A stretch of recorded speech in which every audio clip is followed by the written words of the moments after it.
말씀 봅니다. 창세기 40장 14절입니다. 당신이 잘 되시거든 나를 생각하고 내게 은혜를 베풀어서 내 사정을 바로에게 아뢰어 이 집에서 나를 건져 주소서. 아멘. 누구 이야기입니까? 요셉 이야기입니다. 우리가 요셉을 어떻게 알고 있습니까? 꿈꾸는 사람, 비전의 사람이야. 그렇게 듣고 배웠습니다. 그런데 꿈의 사람도 비전의 사람도 아니었습니다. 무슨 말입니까? 요셉의 일생을 보니까 내가 무엇이 될 거야 하는 꿈을 정해놓고 그 꿈을 이루어 나가기 위한 삶이 아니었습니다. 됩니까? 제가 무슨 말 하는지 요셉의 일생을 쫙 돌려보니까 사실은 어찌 보면 난장, 막장 판인 인생을 살았습니다. 순간순간마다 내 목숨이 아닌 죽음이 눈앞에서 오락가락한 삶을 살았습니다. 요셉 입장에서는 죽거나 살거나 였습니다. 아닙니까? 무슨 소리야?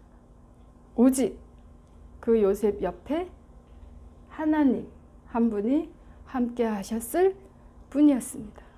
오늘 그것을 같이 살펴봅니다. 본문 당신이 잘 되시거든 나를 생각하고 내게 은혜를 베풀어서 내 사정을 바로에게 파라오 이집트 제국의 왕을 말합니다.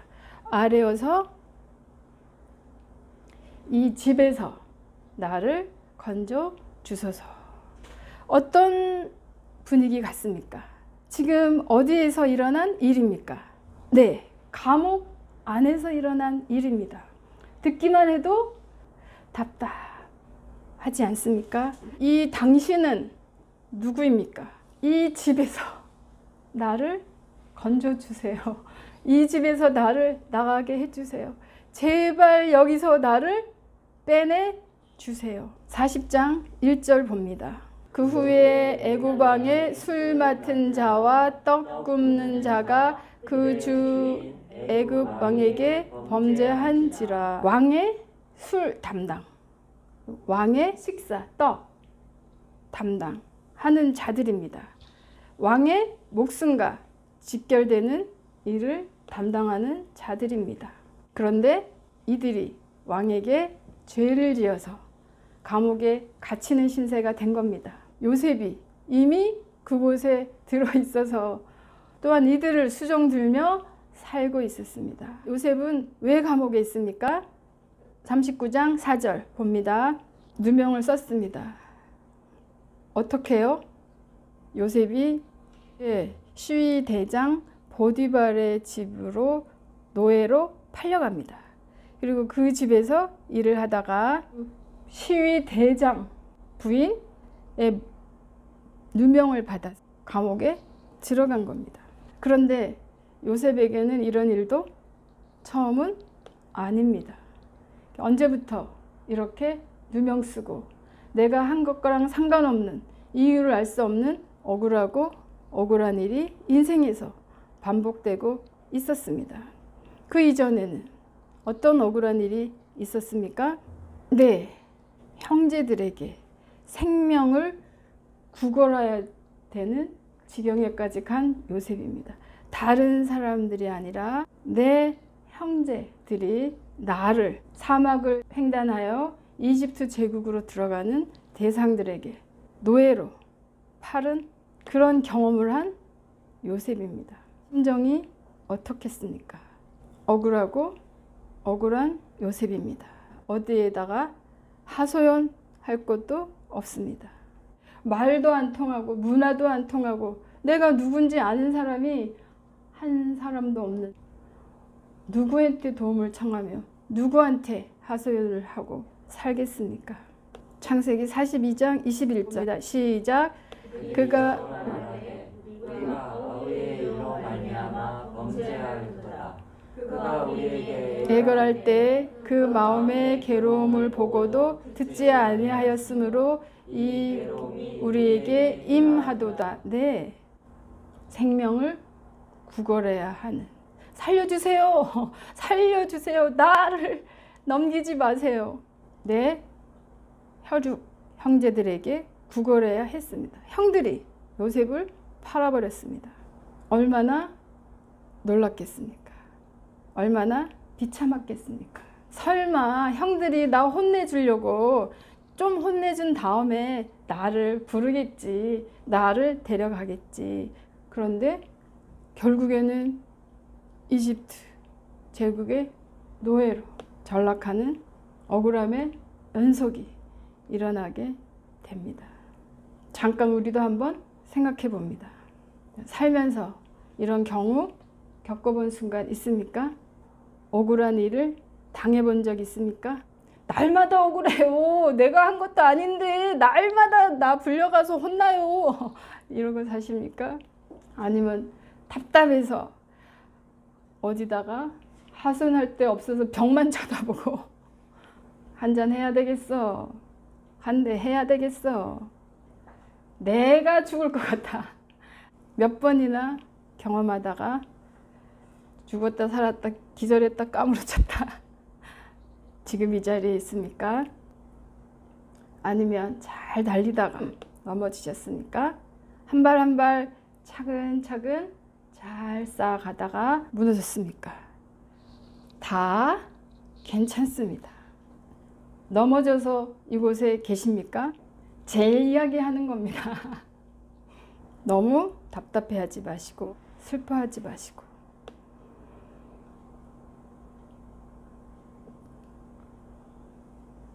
그렇게 억울하게 노예로 하지도 않은 죄까지 누명을 쓰고 지금 감옥에 들어 있습니다. 그럼에도 불구하고 한 가지 요셉은 자기가 믿는 하나님을 원망한 것 같지는 않습니다. 39장 9절입니다. 이 집에서 나보다 큰 이가 없으며 주인이 아무것도 내게 금하지 아니하였어도 금한 것은 당신뿐이니 당신은 자기 아내임이라. 그런즉 내가 어찌 이 큰 악을 행하여 하나님께 죄를 지으리까. 어떻습니까? 하나님이 계신다면 나를 이렇게 대우하실 수가 있으실까? 나 하나님 너무 진짜 믿었는데 나를 노예로 팔다니. 또 그것도 모자라서 내가 하지도 않은 감옥까지 집어넣다니. 원망부터 불평부터 나오지 않겠습니까? 그런데 요셉의 입에서 나오는 소리는 처음부터 끝까지 악이 앞에 왔었어도 하나님께 내가 죄를 지을 수 없습니다. 하나님께 신실한 충성스러운 마음을 계속해서 욥이 생각나지 않습니까?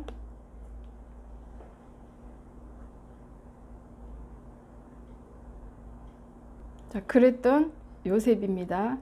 이제 어쩌면 절호의 찬스가, 그동안의 모든 억울함, 모든 누명을 벗을 수 있는 절호의 기회가 온 겁니다.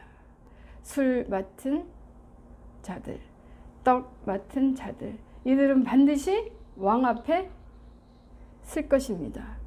당신이 잘 돼서 복직하거든, 왕 앞에 다시 나가게 되거든, 나를 생각해 주십시오. 나한테 은혜를 베풀어서 내 사정, 어떤 사정입니까? 나는 이런 감옥에 들어올 만한 일을 한 적이 없습니다. 창세기 40장 15절입니다. 나는 히브리 땅에서 끌려온 자입니다. 그리고 이 나라에서 옥에 갇힐 일은 행하지 아니하였습니다. 이 사정을 반드시 고하여 나로 하여금 누명을 벗게 해 주십시오. 나로 하여금 나가게 해 주십시오. 부탁하는 그 심정 또 얼마나 간절했습니까? 이 감옥에 내가 여기 있는 줄 아무도 모르는 그 세상에서 나를 생각해 줄 유일한 끈. 그런데 어쩌면 이제는 나갈 수 있는 한 줄기 희망이 생겼습니다. 술 맡은 자, 또 떡 맡은 자들 근심거리를, 걱정거리를 요셉이 해결해 주지 않습니까? 하던 대로 열심히 섬겼습니다. 그런데 결론은 어떻게 됐습니까? 술 맡은 간원장이 요셉이 말해준 대로 다시 왕 앞에 서게 됐습니다. 어떤 일이 일어나야 될 것 같습니까? 술 맡은 간원장이 내가 감옥에 있었는데 그 요셉이라는 청년이 나한테 오늘날 다시 왕 앞에 쓸 거라고 그렇게 말해준 대로 됐습니다. 왕에게 얘기해줘야 되는 거 아닙니까? 40장 23절입니다. 술 맡은 간원장이 요셉을 기억하지 않고 자기 자리에 복직해서 돌아가서 언제 내가 그런 일이 있었어 하는 삶을 계속 삽니다. 요셉을 기억하지 않고 잊었더라. 감옥에 들어갔던 그 부끄러운 일은 새카맣게 잊어버리고 삽니다. 세상입니다. 사람은 이를 생각해 줄 수 없습니다. 내가 잘해주면 이 사람도 나를 생각해 주겠지. 아닙니다. 결국 사람이 아닙니다. 내가 잘 섬긴 이 사람이 나를 생각하겠지? 아닙니다. 우리는 사람을 섬기는 자들이 아닙니다. 우리는 누구를? 주 하나님을 섬기는 자들입니다. 그래서 사람들을 도우며 보살피는 내가 해야 할 일을 할 뿐입니다. 모든 사람들은 자기를 먼저 생각합니다. 자기 생명이 우선입니다. 생명 유지장치 제가 말씀드렸습니다. 자기 생명을 자기가 유지하고 서야 하기 때문에 자기 필요에 의해서 움직입니다. 그것이 세상입니다. 실망할 필요 없습니다. 근데 그런 줄 몰랐어. 나를 생각해 주지 못하는, 내가 어떻게 해준 것을 잃어버린 그 사람이 잘못입니까? 몰랐어 한 내 잘못입니다. 나의 어리석음에서 오는 오만한 인 줄 압니다. 누가 그럴 줄 몰랐습니까? 세상입니까? 그 사람입니까? 나죠. 납니다. 지혜로우시길 바랍니다. 파라오의 술 맡은 간원장이 요셉에게 받은 도움을 기억한다면 파라오 앞에서 다시 복직됐을 때 알려야 했습니다. 그러나 그런 일은 일어나지 않습니다. 또 그렇게 했다고 해도 아직 파라오의 때는 아닙니다. 그때 그런 일이 일어났다면 아마 그래? 그런 억울한 사람이 있어? 내가 풀어줄게. 잘해야 감옥에서 풀려나는 정도였겠습니다. 요셉도 어찌하든지 감옥에서 나갈 생각은 했겠지만 나는 이집트 제국의 총리가 내 꿈이야, 내 비전이야. 그랬습니까? 그럴 생각은 감히 하지 못했습니다. 요셉의 꿈이 있은 게 아니라, 요셉의 비전이 있은 게 아니라 하나님의 계획이 있었을 뿐입니다. 하나님의 비전이 있었을 뿐입니다. 이렇게 우리 생각과 하나님의 빅 픽처는 다릅니다. 이해가시죠?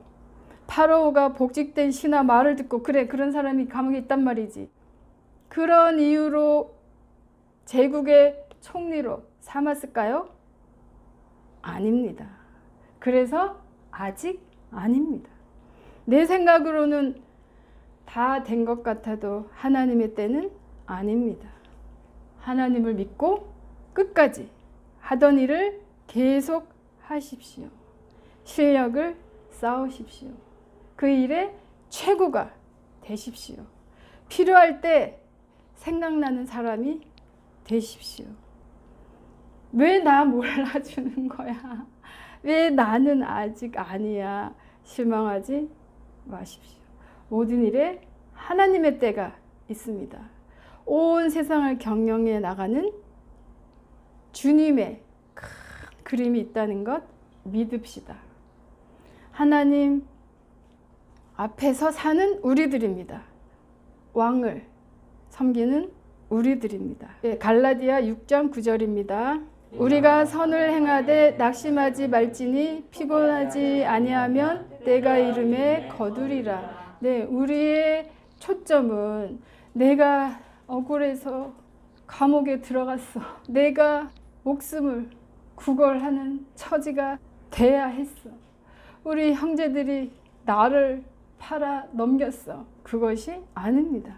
어떠한 일이 일어나든지 간에 그곳에서 내가 해야 할 일을 하는 겁니다. 우리는 천국의 백성들입니다. 선을 찾아내고 선으로 반응해 나가야 되는 우리들입니다. 그런데 선 몇 번 하다 보면 억울하죠. 요셉이 뭐 나쁜 일 했습니까? 이렇게 내가 하나님 앞에 득죄하리까? 나는 하나님을 경외하는 자입니다. 어떻게 그 하나님이 나를 노예로 팔아넘기고 하나님이 나를 감옥에 집어넣었는데도 나는 하나님을 섬기는 사람입니다. 나는 하나님을 경외하는 자입니다. 나는 하나님 앞에 죄를 지을 수는 없습니다. 그것이 바로 우리 태도, 우리 자세입니다. 내가 왜 지금 이렇게 억울한지, 내가 왜 지금 이렇게 답답한지 우리는 모릅니다. 하나님의 비전이, 하나님의 꿈만 있을 뿐입니다. 모든 것 보시고 모든 것 아시며 한치의 실수가 없으신 완전하신 하나님이 일하고 계시는 중인 것을 누가? 내가 믿는 것입니다. 이제 이해 가십니다. 내가 제국의 총리가 돼야지. 이것이 내 비전이야. 이것이 내 꿈이야. 요새 그런 적 있습니까? 내가 이 꿈을 이루기 위해서 바닥생활 해야 되겠어. 노예생활부터 해야 되겠어. 주님이 나를 훈련시키니까 내가 감옥에 가야 되겠어. 나 지금 훈련 중이야. 그렇습니까? 아닙니다. 훈련도 비전도 우리는 아닙니다. 오직 주 하나님의 비전만 있을 뿐입니다. 주 하나님의 꿈만 있을 뿐입니다. 시편 105편 17절에서 22절까지 봅니다. 요셉은 그것만 우리랑 다르겠죠. 억울해, 답답해, 구석에 들어가, 굴 속으로 들어가 가슴만 치고 살 것인가? 아니면 요셉은 죽기 아니면 살기로. 아무도 요셉을 도울 수 없는 걸 알고 이제부터 나 혼자구나. 살아나갔을 뿐입니다. 하루하루 죽기 아니면 살기로 살 뿐이었습니다. 하나님의 비전이 있었을 뿐입니다. 앞서 보내셨으며 요셉이 종으로 팔렸도다. 그 발이 착고에 상하며 그 몸이 쇠사슬에 매었으니 19절입니다. 곧 여호와의 말씀이 응할 때까지라. 그의 말씀이 저를 단련하였도다. 네, 성경은 이렇게 말하고 있습니다. 요셉이 종으로 살 때 하루 종일 주인이 이거 해라 저거 해라 이거 다 했니? 저거 다 했니? 이거 끝나면 저거 해. 그렇게 살고 나서 쉬어야지. 발목에 쇠사슬이 보셨죠? 노예 나오는 영화 이렇게 툭 이렇게 발목을 몸에 쇠사슬로 탁 묶어서 짐승처럼 기둥에 묶어놓고 그 밤을 그렇게 지냈습니다. 요셉이 몸이 어떻겠습니까? 마음이 어떻겠습니까? 영혼이 어떻겠습니까? 영혼이 탈탈 탈렸을까요? 내일을 알 수 없는 그런 삶을 살다가 왕 앞에 서게 되는 겁니다. 전도서 3장 11절 봅니다. 하나님이 모든 것을 지으시되 때를 따라 아름답게 하셨고 또 사람에게는 영원을 사모하는 마음을 주셨습니다. 그러나 하나님의 하시는 일에 시종을 사람으로 측량할 수 없게 하셨도다. 아멘. 성경은 분명히 말합니다. 하나님이 하시는 일의 시작과 끝을 사람으로 알게 했다, 모르게 했다. 모르게 하십니다. 요셉이 총리가 될 것을 알 수가 없었습니다. 하루하루 죽기 살기 삶을 살다가 총리 자리에까지 올라간 것입니다. 이제 상상할 수 없으시죠. 나는 안 좋은 일이 생기면, 조금 답답한 일이 생기면, 이제부터 이유는 모르지만 우리 입에서 하나님을 향한 원망, 불평 대신에 하나님, 나는 모릅니다. 하나님의 비전, 하나님의 계획, 나는 모릅니다. 오늘 하루 살 힘을 주십시오. 이 일을 감당할 지혜를 주십시오. 능력을 주십시오. 요셉처럼 하나님이 항상 함께 하셨다. 하나님의 함께함이 우선입니다. 근데 우리는 어떻게 생각합니까? 하나님이 함께 하셨다 하면 왜 노예야? 하나님이 함께 하시는데 왜 감옥이야? 그렇게 생각하십니다. 그러면 무엇을 생각하셨습니까? 바로 왕궁입니까? 바로 카펫 깔립니까? 왕궁에서는 하나님이 함께, 감옥이든 왕궁이든 하나님을 볼 줄 알고 함께함이 우선입니다. 함께 계신 하나님을 배우고 학습하고 연습해야 합니다. 지금 아니면 아닙니다. 그럼 언제 감사하겠습니까? 60평생, 70평생 나를 왕궁에 나를 총리로 세울 그때 나는 감사합니까? 내 꿈이 이루어지기 전에, 내가 성공하기 전에, 내가 행복하기 전에 감사 못해. 그러다가 가는 인생입니까? 아닙니다. 지금 함께 하신 하나님을 본다면 우리는 감사합니다. 모든 것이 네, 맞습니다. 나는 틀렸습니다. 감옥에까지 가서도 네입니다. 그때까지입니다. 이것은 아닙니다. 저것이어야 합니다. 아직 아닙니다. 정당한 대우를 받지 못해도, 선을 행하면서도 억울한 일을 당하든지 그런 세상입니다. 우리는 어느 곳에 있든지 무엇을 하든지 하나님이 함께 하심으로 범사에 복 있으시길 축복합니다. 기도합니다. 살아계신 하나님 감사합니다. 우리가 이 모든 일 끝에 결국 요셉이 그가 수고한 그 땅의 주인이 되었다는 것 알고 있습니다. 우리가 늘 그것만 들었습니다. 요셉이 고생하다 훈련받다 총리가 되었대. 그 온 땅의 주인이 되었대. 우리도 그렇게 되어야 돼. 그것만 생각하며 그것이 지금 아니라고 슬퍼하고 답답하고 억울한 삶을 살았습니까? 그런 모습 지금 있다면 다 내려놓기를 원합니다. 주를 맞이할 수 있어야 합니다. 지금 나와 함께하는 주님을 볼 수 있어야 합니다. 어떤 환경이든지 주님 나와 함께 하시니 나는 무엇이든 할 수 있습니다. 나는 감사입니다. 평강입니다. 축복입니다.를 노래할 수 있는 주님의 예배자들 다 되기를 원하오니 우리 삶 가운데 나타내 보여 주시옵소서. 이 일상 사는 동안 우리 마음이 높아졌다 낮아졌다 답답했다 시원했다 반복하는 그런 삶 이제 그만 살기 원합니다. 늘 주님과 동행하는 아름다운 하루하루 살다가 만나서 기쁨을 나눌 수 있는 저희들 될 수 있도록 인도하여 주시옵소서. 예수 그리스도 이름으로 기도합니다.